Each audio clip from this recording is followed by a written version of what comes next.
Oi, pessoal. Meu nome é Tayana, sou professora de ciências e hoje nós vamos falar da reprodução dos moluscos. Primeiro, vamos entender um pouquinho o que são os moluscos. Os moluscos, eles são invertebrados de corpo mole, frequentemente protegidos por uma concha e são encontrados em habitats marinhos, de água doce e terrestres. Os principais recursos que esse animal apresenta são a simetria bilateral, o corpo dividido em cabeça, massa visceral e pé, e um manto que secreta a concha, na maioria das espécies. É importante ressaltar que os moluscos eles desempenham papéis vitais nos ecossistemas como predadores, presas e engenheiros de ecossistemas, além de serem uma fonte de alimento para os seres humanos. Bem, os moluscos, eles apresentam uma grande variedade de formas de reprodução. Essa variedade vai acontecer de acordo com as espécies. Como principais representantes desse grupo, nós temos os caramujos, o polvo, a lula, os bivalves, que são as ostras, os mexilhões, dentre outros.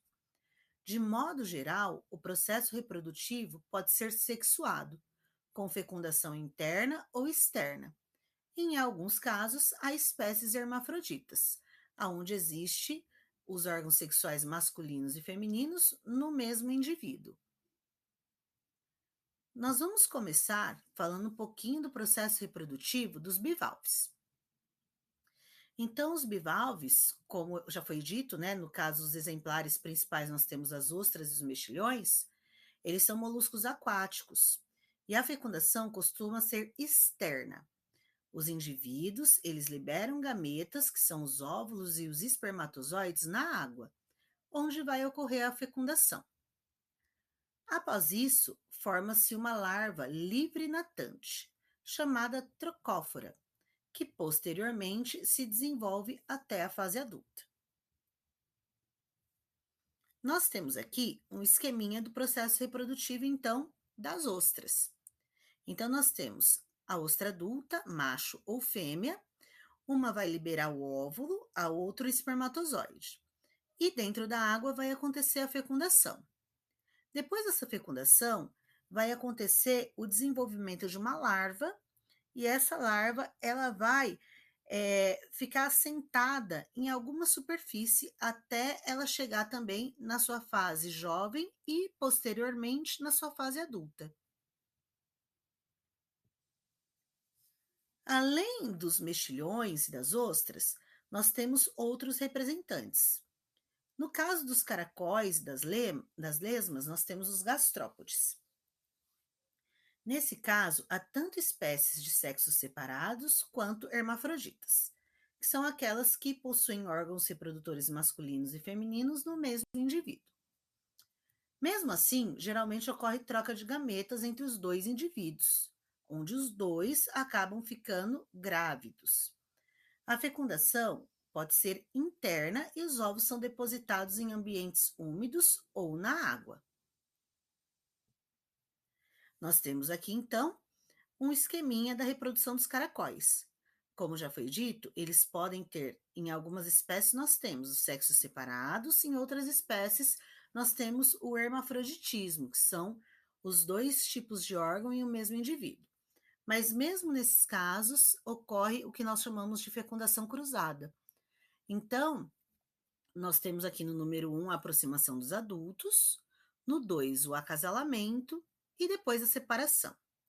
No 4 nós temos a postura dos ovos, em ambiente úmido, e no quinto nós temos os filhotinhos. Por último, nós vamos falar dos outros representantes também de moluscos.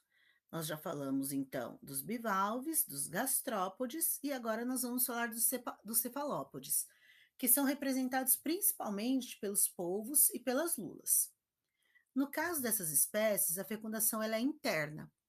O macho ele utiliza uma estrutura especializada para transferir o esperma para a fêmea. Geralmente é um tentáculo especializado. Após a fecundação, a fêmea deposita os ovos, muitas vezes protegendo-os até a eclosão. Nesses casos, o desenvolvimento é geralmente direto, ou seja, os filhotes já nascem semelhantes aos adultos, sem fase larval livre.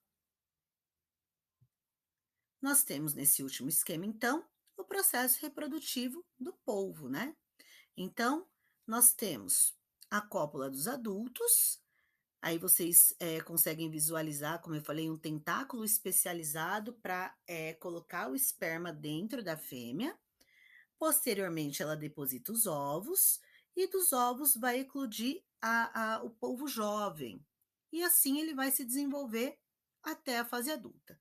Como foi falado, nesse caso, ele já vai nascer com o aspecto do adulto, ele só vai aumentando de tamanho. Esse processo nós chamamos de desenvolvimento direto. Espero que vocês tenham gostado e até a próxima.